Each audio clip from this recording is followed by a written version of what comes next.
ఏంటన్నపూర్ణ ఇలా ఏడుస్తుంటే ఎలా? మనమే ఏదో ఒకటి చేద్దాం పదా. అసలు విడాకులు ఎందుకు రాలేదో కనుక్కుందాం పదా. అలా కాదంటే మంజుని బాధ పెడుతున్న మణిమ మీదనే కేసేద్దాం. అయినా నేనెందుకు ఏడుస్తూ కూర్చోవాలి వదినా?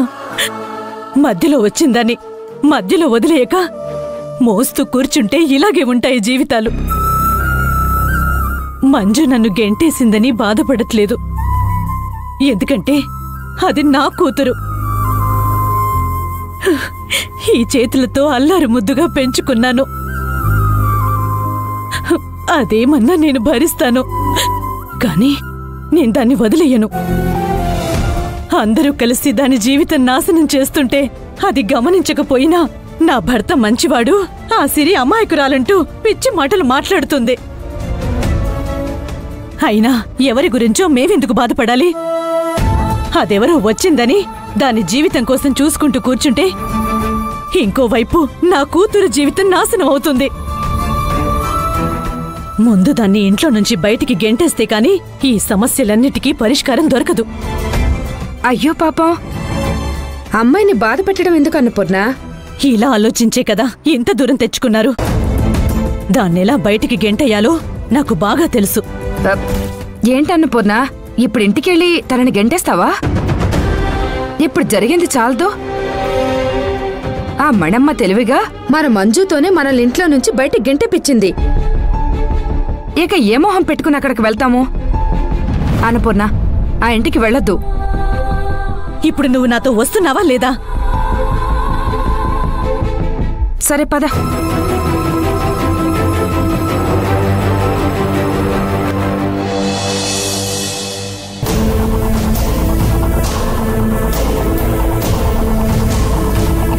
ఇద్దరి కోడళ్ళని ఇంట్లోనే పెట్టుకుందని లోకం అనే మాటల్ని నేను భరించలేను. ఉంటే ఎవరో ఒక్కరు మాత్రమే ఈ ఇంట్లో ఉండాలి. అదెవరనేది నువ్వే నిర్ణయించుకో.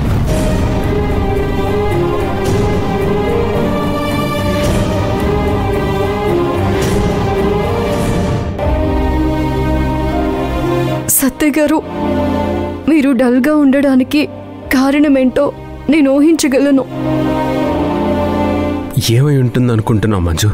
ఏముంది, మణమ్మ గారు ఇద్దరిలో ఎవరు కావాలో తేల్చుకోమని అనుంటారు.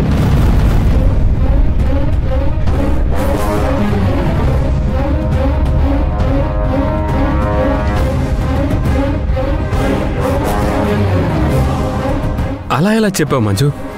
ఆవిడ ఉద్దేశం అదేనండి. అమ్మని పిలిచి భరణం తీసుకోమన్నప్పుడే నాకు అర్థమైంది. మనిద్దరి గురించి తెలుసు కాబట్టి డైరెక్ట్గా నన్ను వదిలేయమని చెప్పలేక మిమ్మల్ని నిర్ణయం తీసుకోమంది సత్య గారు. మా అమ్మ చాలా తెలివిగా నా ముందు సమస్య నుంచింది. సమస్య అన్నాక పరిష్కారం ఉంటుంది కదా సత్య గారు?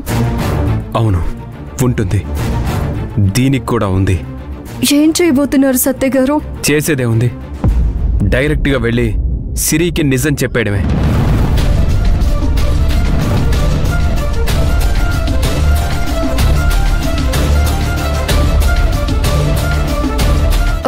అది కాదు సత్య గారు. నువ్వేం చెప్పకు.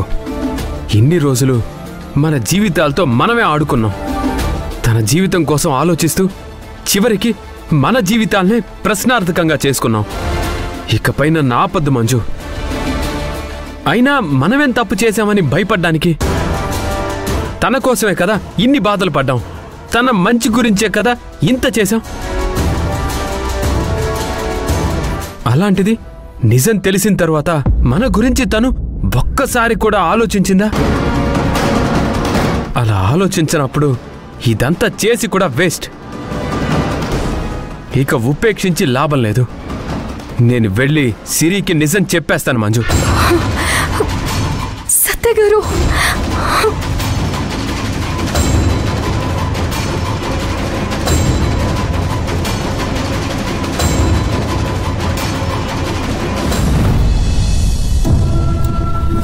అన్నపూర్ణ, ఆ సిరి విషయం చెప్పి దాన్ని ఇంట్లో నుంచి బయటికి గెంటేస్తావనుకుంటే ఈ లాయర్ ఇంటికి తీసుకొచ్చావేంటి?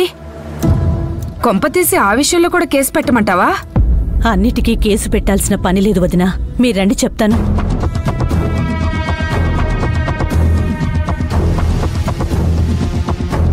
కూర్చోండి.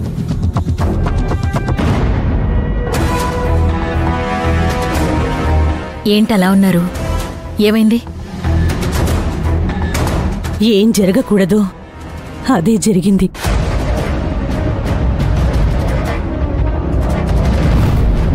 నువ్వే వాళ్ళని గెంటేస్తావా, లేక నీ స్టేషన్కి ఫోన్ చేసి వేరే కానిస్టేబుల్ని పంపించి మెడబట్టి బయటికి గెంటించమంటావా?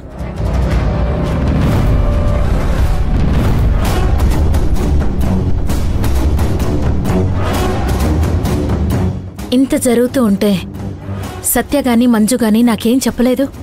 రెండో భార్యతో మొదటి రాత్రి జరిగిందని ఏ భర్త చెప్పుకోలేడు.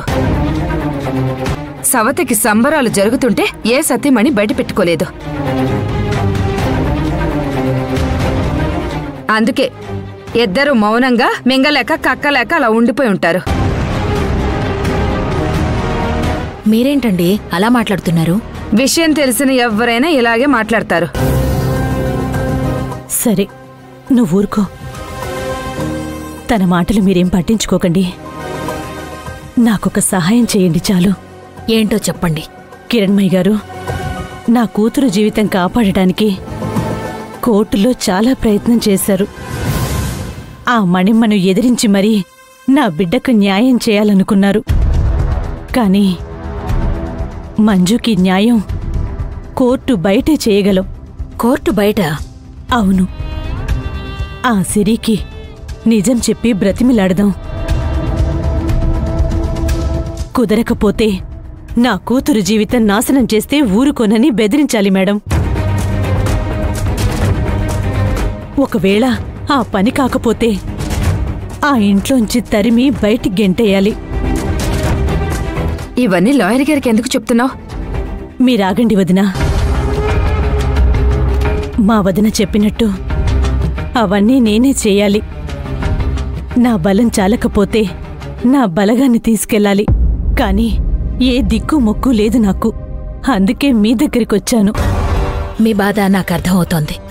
కానీ నేనేం చేయగలను? ఆ సిరికి మీరే నిజం చెప్పాలి.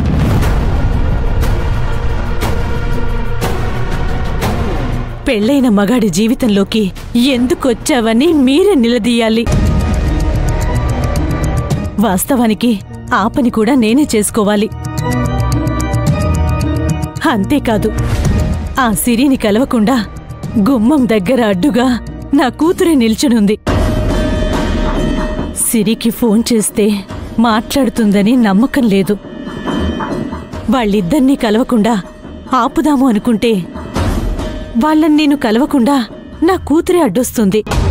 అందుకే నా తరపున మీరు వెళ్ళి ఈ విషయం ఆ సిరికి చెప్పండి. మిమ్మల్నైతే అక్కడెవరూ ఆపరు.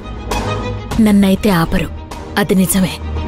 కానీ ఈ విషయం సత్యకి మంజుకి ముందు చెప్పాలి కదా. వాళ్లకు చెప్తే వాళ్ళు ఒప్పుకోరు. వాళ్ళు ఒప్పుకోలేదంటే దానికి ఏదో ఒక కారణం ఉండే ఉంటుంది కదా. ఉండొచ్చు. ఇక్కడ ఎవరి కారణాలు వాళ్లకున్నాయి. అలాగే నాకు కారణం ఉంది. ఏదేమైనా నా కూతురికి న్యాయం జరగాలి.